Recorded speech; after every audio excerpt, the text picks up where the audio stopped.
जय हिंद दोस्तों। I am sure आप में से बहुत सारे ऐसे होंगे जिन्होंने 2026 या 2027 के लिए अपनी यूपीएससी की जर्नी स्टार्ट कर दी होगी। बट आपके सामने एक बहुत बड़ा चैलेंज आ रहा होगा और वो चैलेंज है यूपीएससी का सिलेबस। वो सिलेबस इतना वास्ट है कि उस सिलेबस में क्या काम का है और क्या काम का नहीं है उसे समझने में ही आपका साल भर निकल जाता है एंड अल्टीमेटली पूरा साल खत्म हो जाता है और तैयारी उस एग्जाम के अकॉर्डिंग होती नहीं है और इसीलिए प्रीलिम्स के एग्जाम हॉल में जाकर या फिर मेंस में जाकर हम इतना अच्छा परफॉर्म नहीं कर पाते। मैं आपको बताने वाला हूं कि कैसे एक सिविल सर्विसेज टॉपर जो आईएएस बनता है वो कैंडिडेट किस तरीके से अपने सिलेबस को अपने लिए आसान बनाता, कॉन्साइज करता है। Let's start with prelims. और प्रीलिम्स में जीएस के पेपर में किन सब्जेक्ट से मेजॉरिटी क्वेश्चंस बनते हैं। अब ये जो मैं आपको डेटा प्रेजेंट कर रहा हूं ये एक लॉन्ग टर्म एनालिसिस है।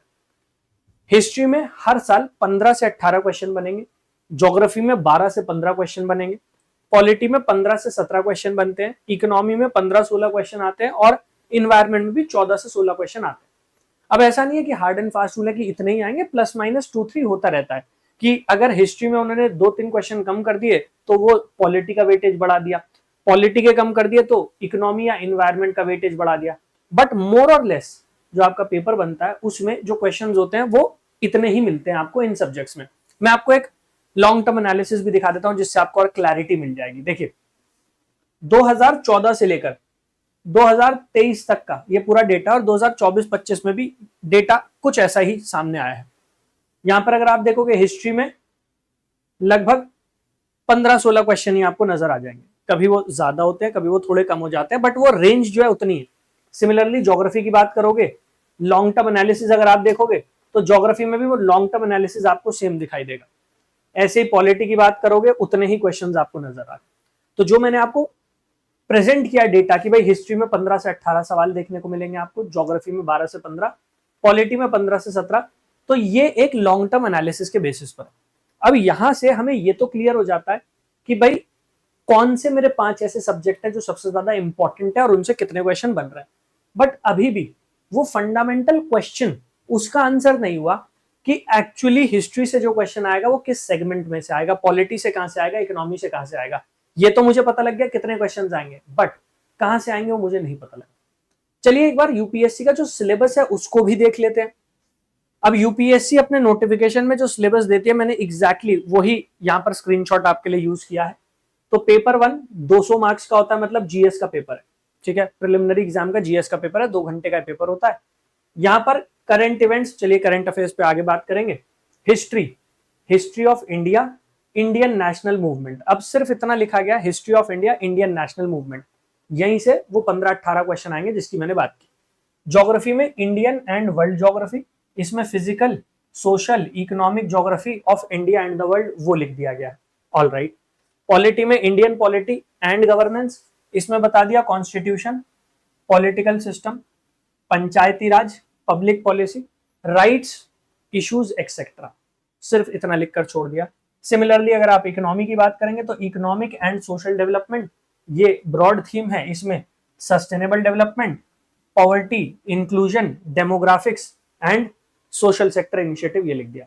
साइंस में सिर्फ जनरल साइंस लिखकर छोड़ दिया गया।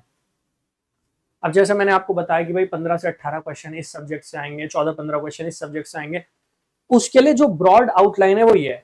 बट इससे हमें कैसे पता लगे कि हिस्ट्री का कौन सा सेगमेंट इंपॉर्टेंट है, इकोनॉमी का कौन सा सेगमेंट इंपॉर्टेंट है, पॉलिटी में कहां से क्वेश्चन पूछे जाएंगे, तो यूपीएससी ने वो डिफाइन ही नहीं किया है आप लोगों के लिए। एक काम करते हैं, मैं पहले आपको सीसैट भी दिखा देता हूं, उसके बाद मैं फाइनली इस बात पर आ जाऊंगा कि एक टॉपर कैसे अपने सिलेबस को कॉन्साइज करता है और वो कौन सी इंपॉर्टेंट थीम्स हैं जीएस और सीसैट दोनों में जिन पर आपको वर्क करना है, जिससे आप नेक्स्ट ईयर या फिर 2027 में जब भी आप अपना एग्जाम देने जा रहे हैं आप उसके लिए बहुत वेल प्रिपेयर्ड हो। ऑल राइट, तो चलिए एक बार पहले सीसैट को भी देख लेते हैं। 2024 का सीसैट का जो एग्जाम हुआ था उसमें क्वेश्चंस का डिस्ट्रीब्यूशन है ये। मैथ्स में 38 क्वेश्चन थे, इंग्लिश में 27, रीजनिंग में 15।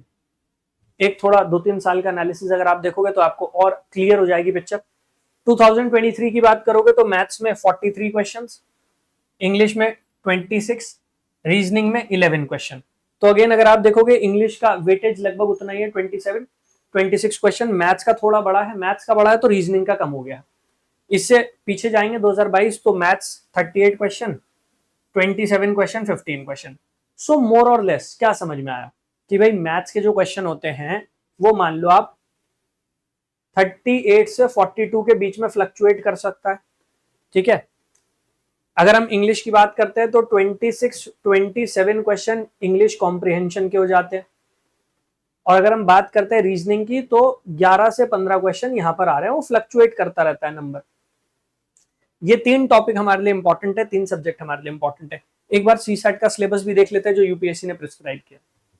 सो पेपर 2 200 मार्क्स का ही होगा, 2 घंटे का पेपर है, ये सीसैट का पेपर है। यहां पर क्या प्रिस्क्राइब किया गया, कॉम्प्रिहेंशन जो इंग्लिश वाला सेगमेंट हो गया हमारा, interpersonal skills including communication skills, इस पर तो यूपीएससी क्वेश्चन पूछती नहीं है अब।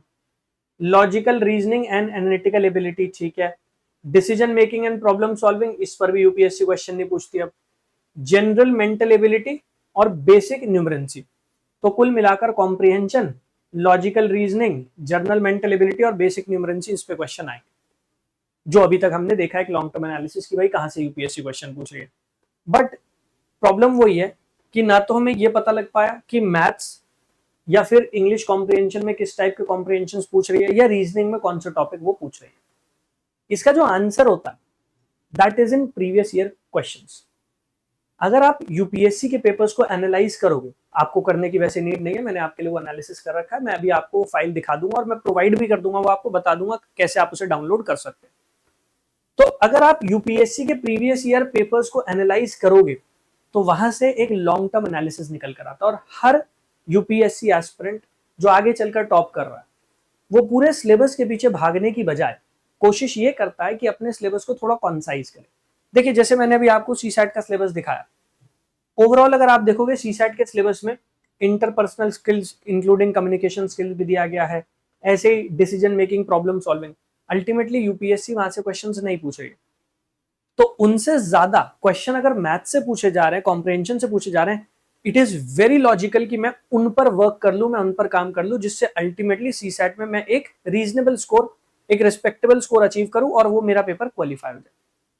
कुछ इसी तरीके से मैंने आपको जीएस का सिलेबस दिखाया, वहां पर यूपीएससी ने कोई क्लैरिटी नहीं रखी है, बट जब हम प्रीवियस ईयर क्वेश्चंस को एनालाइज करते हैं तब वो क्लैरिटी हमें मिल जाती है।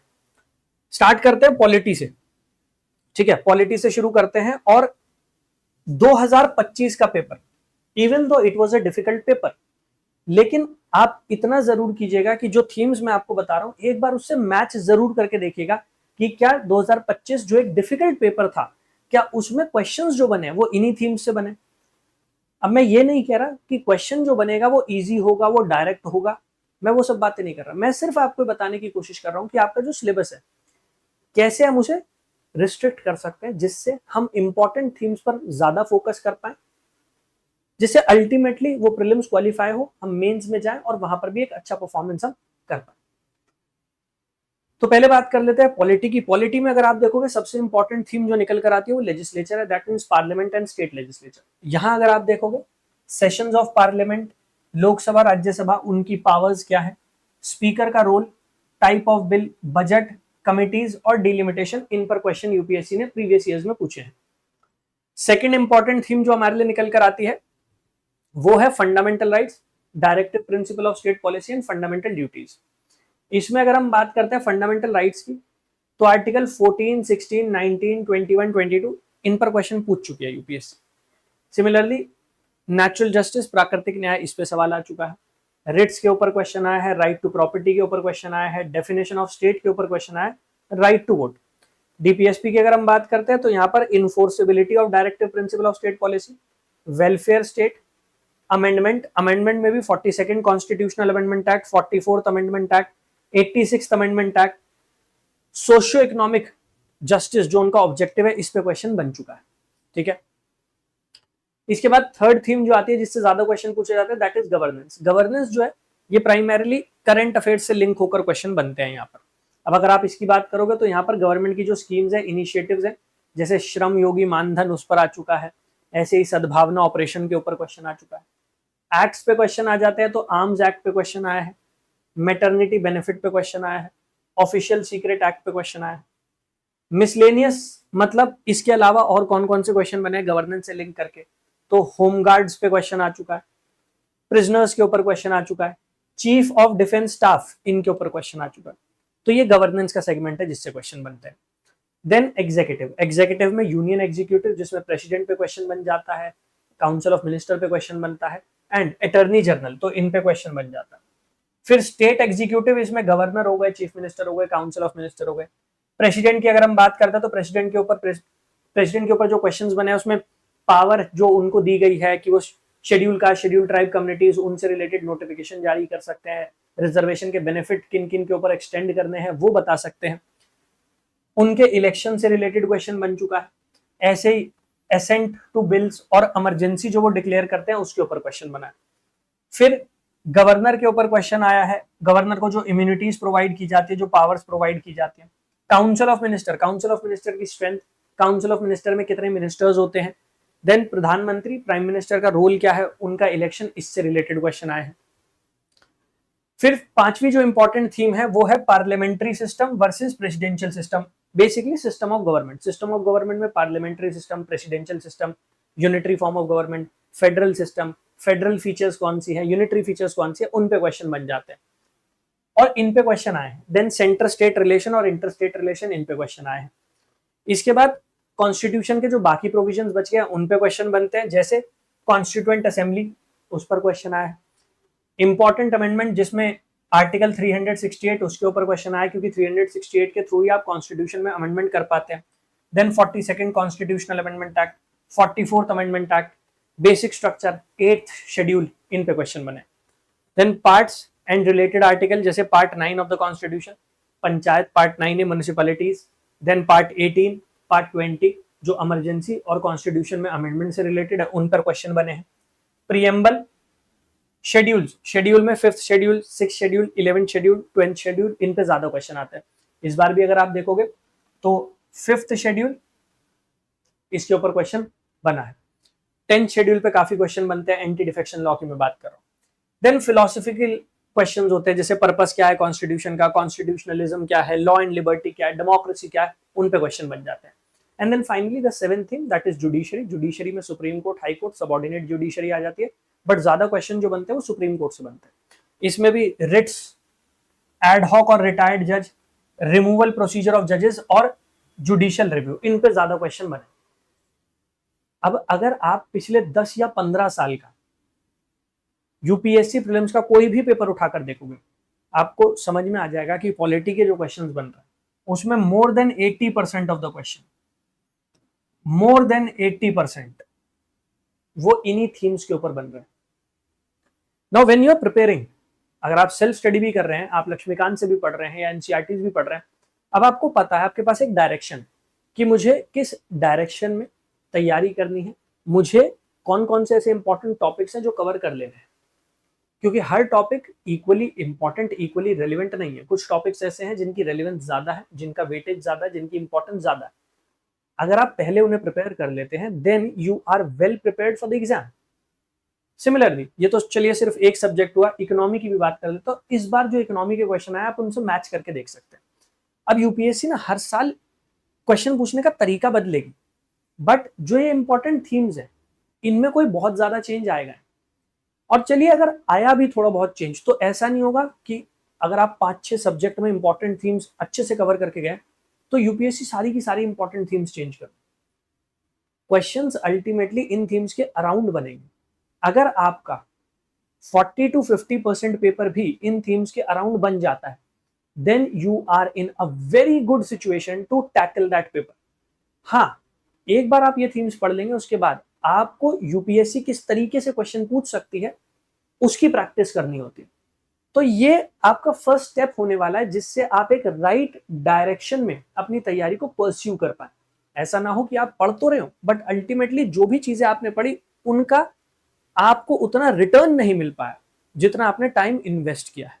देन एक बार आप इन थीम्स को अच्छे से कवर करेंगे, मल्टीपल टाइम्स रिवाइज कीजिए, इनके अराउंड जो क्वेश्चंस बन सकते हैं उन क्वेश्चंस को प्रैक्टिस कीजिए, then you are preparing to clear the exam. और व्हेन आई एम सेइंग कि टॉपर्स ये काम करते हैं, आप उनके इंटरव्यूज उठाकर देख सकते हैं, यू विल रियलाइज कि वो अपने सिलेबस को खुद कॉन्साइज करते हैं। वो ये कोशिश नहीं करते कि मैं सिलेबस के हर एस्पेक्ट को इक्वली वेटेज देके कवर करूं।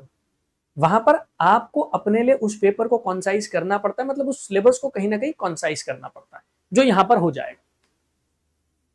तो इकोनॉमी की अगर हम बात करते हैं, एक्सटर्नल सेक्टर, इन पे क्वेश्चन बन जाते हैं, जैसे ट्रेड पॉलिसी पे क्वेश्चन बनता है, फॉरेन ट्रेड हो गई, इंपोर्ट हो गई, एक्सपोर्ट हो गई, या फिर सरप्लस है, ट्रेड सरप्लस या डेफिसिट है। ऐसे ही balance of payment, balance of payment में करंट अकाउंट क्या होता है, कैपिटल अकाउंट क्या होता है, करंट अकाउंट के कंपोनेंट्स क्या है, कैपिटल अकाउंट के कंपोनेंट्स क्या है, एफडीआई, फॉरेन डायरेक्ट इन्वेस्टमेंट, उस पर बन जाता है। सिमिलरली करेंसी मैनेजमेंट पे क्वेश्चन बनता है, तो एक्सचेंज रेट है, फॉरेन एक्सचेंज रिजर्व है, रुपी की कन्वर्टेबिलिटी, उसके ऊपर क्वेश्चन बन जाता है। करेंसी क्राइसिस, जैसे वॉर है तो उस समय करेंसी में फ्लक्चुएशन देखने को मिलती है, मैनिपुलेट किए जाते हैं प्राइसेस को, जिसे डर्टी फ्लोटिंग कह दिया जाता है। डीवैल्यूएशन ऑफ करेंसी, जब आप जानबूझकर अपनी डोमेस्टिक करेंसी का प्राइस कम कर रहे हैं जिससे आपके एक्सपोर्ट बढ़ सके। देन एप्रिसिएशन ऑफ करेंसी, जब आपकी इकोनॉमी अच्छा परफॉर्म कर रही है, ग्लोबल लेवल पर आपके जो गुड्स हैं, सर्विसेज हैं, उनकी डिमांड बढ़ रही है, तो आपकी करेंसी अप्रिशिएट करते, तो उस पर क्वेश्चन बन जाता है। देन ग्लोबल इंस्टीट्यूशन, जैसे IMF है, वर्ल्ड ट्रेड ऑर्गेनाइजेशन है, वर्ल्ड बैंक हो गया, वर्ल्ड इकोनॉमिक फोरम, इन पे क्वेश्चन बनते हैं आपके। एंड इनफैक्ट पिछले 10 साल में 42 क्वेश्चन यहीं से बने थे। 2025 का जो पेपर है उसको अगर हम छोड़ देते हैं, उससे पहले जो 10 साल हैं 42 क्वेश्चन यूपीएससी ने यहीं से बनाए थे। Then money and banking, money and banking basically हम बात कर रहे हैं आरबीआई की मॉनेटरी पॉलिसी की, हम उन चीजों की बात कर रहे हैं। सो यहाँ पर आरबीआई के फंक्शंस, इस बार भी आपने देखा होगा, रिजर्व बैंक ऑफ इंडिया की जो कमाई होती है, उसका जो रेवेन्यू होता है, उसके ऊपर क्वेश्चन आया है। Then monetary policy RBI conduct करती है, मॉनेटरी पॉलिसी कमेटी, उसके ऊपर क्वेश्चन बना है। Repo rate, reverse repo rate, CRR, SLR, कैसे ये हमारी इकोनॉमी में मनी सप्लाई को कंट्रोल करने के लिए यूज किए जाते हैं। क्वांटिटेटिव टूल्स, क्वालिटेटिव टूल्स, उन पे क्वेश्चन बने हैं। मनी सप्लाई, कैसे मनी सप्लाई को आरबीआई कंट्रोल करती है, मनी सप्लाई और इन्फ्लेशन के बीच का लिंकेज क्या है। देन इनिशिएटिव, जैसे डिजिटल करेंसी, तो central bank digital currency launch की गई थी, उस पर क्वेश्चन है। सिमिलरली बैंक्स के ऊपर क्वेश्चन आ जाता है, अलग अलग टाइप के बैंक है, गवर्नमेंट बैंक है, ऐसे ही बैंक बोर्ड ब्यूरो है, उसके ऊपर क्वेश्चन बना है। पेमेंट्स बैंक है, स्मॉल फाइनेंस बैंक है, इनके ऊपर क्वेश्चंस बने हैं। देन थर्ड थीम जो इकोनॉमी में निकल कर आती है वो है sectors of economy and infrastructure. Sectors of economy की जब आप बात करते हैं तो जैसे एग्रीकल्चर सेक्टर हो गया, तो यहाँ पर कॉन्सेप्ट्स, मिनिमम सपोर्ट प्राइस, किन किन क्रॉप्स पर MSP दिया जाता है, स्कीम्स, जो अलग अलग स्कीम्स गवर्नमेंट लेकर आती है, एक्ट्स लेकर आती है, इनसे रिलेटेड जो बॉडीज होती हैं वो आपके लिए इंपॉर्टेंट हो जाती है, उन पर क्वेश्चन बना है। सेकेंडरी और टर्शियरी सेक्टर की बात करोगे तो MSME पे क्वेश्चन बना हुआ है, एनर्जी सेक्टर पे क्वेश्चन बना है। अगेन जो स्कीम्स, एक्ट, पॉलिसीज लेकर आती हैं इन सेक्टर्स को रेगुलेट करने के लिए, उन पे क्वेश्चन बनते हैं। Then fiscal policy and public finance, इस बार 2 क्वेश्चन पूछे गए थे डेफिसिट के ऊपर, और वो 2 क्वेश्चन काफी कॉम्प्लिकेटेड थे। कॉम्प्लिकेटेड इसलिए थे क्योंकि वहां कैलकुलेशन करवा ली गई थी, but ultimately we know fiscal policy और पब्लिक फाइनेंस ये इंपॉर्टेंट थीम। 22 सवाल पूछे गए थे, 22 क्वेश्चंस। यहां पर बजट, इसके ऊपर क्वेश्चन आया है। डेफिसिट के ऊपर तो इस बार भी क्वेश्चन आ गया 2025 में। टैक्सेशन, इसमें इनडायरेक्ट टैक्स, GST, उसके ऊपर क्वेश्चन आया। डायरेक्ट टैक्स के ऊपर क्वेश्चन आया। फाइनेंस कमीशन की रिकमेंडेशन पर इस साल भी क्वेश्चन आया 2025। सो अल्टीमेटली यूपीएससी जो क्वेश्चंस बना रही है वो इन थीम्स के अराउंड ही बना रही है। क्वेश्चन पूछने का तरीका वो बदलती है, जो पैटर्न होता है क्वेश्चन का वो बदल जाता है, ऑप्शंस जिस तरीके से सेट किए जाते हैं, जैसे एलिमिनेशन मेथड को यूपीएससी हटाना चाह रही है तो एलिमिनेशन मेथड का रोल उसने कम किया है, वो चेंज कर देते हैं। But these themes they form the most important part of your syllabus, ये आपके सिलेबस के पिलर्स हैं। और ultimately 40 to 50%, minimum 40 to 50% paper तो यहीं से बनने वाला। अच्छे से प्रिपेयर करके जाओगे, आप प्रिपेयर कर रहे हो अपने सक्सेस के लिए, आप प्रिपेयर कर रहे हो उस एग्जाम को क्रैक करने के लिए, रिमेंबर दैट। तो नेशनल इनकम और ग्रोथ और डेवलपमेंट, इससे रिलेटेड क्वेश्चन है। बेसिक कॉन्सेप्ट पे क्वेश्चन आ जाता है। रेमिटेंस हो गया, जीडीपी हो गया, रियल जीडीपी क्या होती है, नॉमिनल जीडीपी क्या है, नेशनल इनकम अकाउंटिंग, कैसे नेशनल इनकम को अकाउंट किया जाता है, कौन सी बॉडीज हैं जो वो डेटा रिलीज करती हैं, ऐसी ट्रांसफर पेमेंट हो गया, फैक्टर्स ऑफ प्रोडक्शन, ये इकोनॉमी के इंपॉर्टेंट कॉन्सेप्ट है जिन पे क्वेश्चन बन रहा है। देन फाइनेंशियल मार्केट, इस बार भी फाइनेंशियल मार्केट से रिलेटेड आपने क्वेश्चन देखा है। सो मनी मार्केट, टी बिल्स क्या होते हैं, इन्वेस्टमेंट स्कीम्स जो आती हैं उनके ऊपर क्वेश्चन बनता है। कैपिटल मार्केट, इस बार अगर आप देखोगे तो हमारे यहाँ जो कैपिटल मार्केट्स है उनमें काफी फ्लक्चुएशन देखने को मिला था। यूपीएससी ने अल्टीमेटली कैपिटल मार्केट से क्वेश्चन बना दिया। Then stock exchange, primary secondary stock exchange. So ultimately ये जो थीम्स आप यहाँ पर देख रहे हो, they are going to form the most important part of your syllabus. अगर आप इन्हें अच्छे से कवर करके जा रहे हो तो आप वहां बैठकर अच्छा परफॉर्म कर पाओगे। इन्वायरमेंट हो चाहे हिस्ट्री हो, सबके सब जो इंपॉर्टेंट टॉपिक हैं वो मैंने यहाँ पर आपके लिए इनलिस्ट कर दिए हैं। किस टाइप के क्वेश्चन यूपीएससी पूछ चुकी है यहाँ पर मैंने वो भी ऐड कर दिया। आप इस पूरी पीडीएफ को डाउनलोड कर सकते हैं। जब आप तैयारी कर रहे हैं तो इस पीडीएफ में जो इंपॉर्टेंट थीम्स है, इंपॉर्टेंट टॉपिक है, उसके अकॉर्डिंग तैयारी कीजिए एंड देन सी कि आप जो तैयारी कर रहे होंगे वो एग्जाम रेलिवेंट होगी, एग्जाम रेलिवेंट। ये पीडीएफ आपको कहां पर मिल जाएगी मैं वो समझा देता हूं पहले आपको। देखिए, एक तो आप इस क्यूआर कोड को स्कैन कर लो। आप क्यूआर कोड को स्कैन करोगे तो आपको टेलीग्राम चैनल मिल जाएगा। इस टेलीग्राम चैनल के फाइल्स के सेक्शन में जब आप जाएंगे तो वहां पर 50 इंपॉर्टेंट टॉपिक्स के नाम से एक पीडीएफ, 50 इंपॉर्टेंट थीम्स, वो 50 इंपॉर्टेंट थीम्स जो है वही ये फाइल है जो मैं आपको दिखा रहा था। आप इसे डाउनलोड कर लो, ये आपके काम आएगी। This is going to guide you further in your preparation. इसके अलावा आप इस पीडीएफ को वेबसाइट से भी एक्सेस कर सकते हैं। तो आपको क्या करना है, गूगल पर जाकर टाइप कर दो चैनल का नेम यूपीएससी टॉपर्स हब, हमारी वेबसाइट आपके सामने आ जाएगी। जब आप वेबसाइट पर एंटर कर जाओगे, जब आप वेबसाइट पर आ जाओगे तो यहाँ नीचे की तरफ फ्री स्टडी मटेरियल है। जब आप फ्री स्टडी मटेरियल में जाओगे तो फ्री स्टडी मटेरियल में जितना भी यहाँ स्टडी मटेरियल मैं आपको प्रोवाइड कर रहा हूँ फ्री ऑफ कॉस्ट, वो सब आपको यहाँ पर मिल जाएगा। ठीक है, ये रही 50 मोस्ट इंपॉर्टेंट टॉपिक्स की फाइल। आप यहाँ चले जाना, यहाँ जब आप जाओगे तो ये रही 50 most important topics for UPSC prelims. यहाँ पर आपको क्या करना है, पहले रजिस्टर कर लेना। बिना रजिस्टर किए आप इसे डाउनलोड नहीं कर पाओगे, तो एक बार वेबसाइट पे रजिस्टर कर लेना। जब आप रजिस्टर कर लोगे तो आप उसे डाउनलोड कर लोगे। ऑल्टरनेटिवली आप क्या कर सकते हो, आप हमारी एप्लीकेशन को डाउनलोड कर सकते हो। एप्लीकेशन को आप डाउनलोड कर लोगे तो एप्लीकेशन पे एक बार रजिस्टर करना है। जितना study material free of cost में अपलोड करता रहता हूँ वेबसाइट पर या एप्लीकेशन पर, वो आप एक्सेस कर पाओगे। फिर आपको बार बार लॉग इन करने की कोई नीड नहीं होगी। ठीक है, तो यहां से आप इस फाइल को डाउनलोड कर सकते हो। इसके साथ साथ सीसैट की जैसे मैं बात कर रहा था, सीसैट की फाइल भी मैं यहीं पर अपलोड कर दूंगा। वहां पर मैथ्स की कौन सी सबसे इंपॉर्टेंट थीम्स है, रीजनिंग की कौन सी सबसे इंपॉर्टेंट थीम्स है जो आपको प्रिपेयर करनी है, वो सब का सब आपको यहाँ पर मिल जाएगा। तो यहाँ से आप उसको भी डाउनलोड कर सकते हैं। आज शाम तक मैं उसको अपलोड कर दूंगा, अपडेट हो जाएगी, आप इसे डाउनलोड कर लीजिएगा and when you are preparing तो उसके अकॉर्डिंग उसे प्रिपेयर कीजिए। एक ऐसी वीडियो में मेंस स्पेसिफिक भी लेकर आऊंगा जहां पर मेंस की कौन कौन सी इंपॉर्टेंट थीम्स है और कैसे आप उन्हें आइडेंटिफाई कर सकते हैं वो मैं आपको समझाऊंगा। सो स्टे ट्यून्ड, वो वीडियो भी बहुत जल्दी आएगी। चैनल पर अगर आप नए हैं तो चैनल को सब्सक्राइब जरूर कर लीजिएगा, वीडियो को शेयर कर दीजिएगा बाकी एस्पिरेंट्स के साथ, जिससे उनको भी बेनिफिट मिले, उनका भी फायदा हो जाए। और अगर आप मेरे साथ पेड बैचेस में जुड़ना चाहते हैं तो वेबसाइट पर जाकर आपको हमारे सारे बैचेस की इंफॉर्मेशन मिल जाएगी। फाउंडेशन बैच भी आपके लिए अवेलेबल है, इंग्लिश हिंदी दोनों में है, बायलिंगुअल बैच है। तो फाउंडेशन बैच भी आपके लिए अवेलेबल है, सफलता फाउंडेशन बैच। इसके साथ साथ पीएसआईआर ऑप्शनल का बैच भी स्टार्ट हो रहा है नेक्स्ट वीक से, तो आप इसमें भी हमारे साथ जुड़ सकते हैं। एंड मेंटोरशिप, मेंटोरशिप उन एस्पिरेंट्स के लिए है जो एग्जाम दे चुके हैं, उसकी तैयारी कर चुके हैं।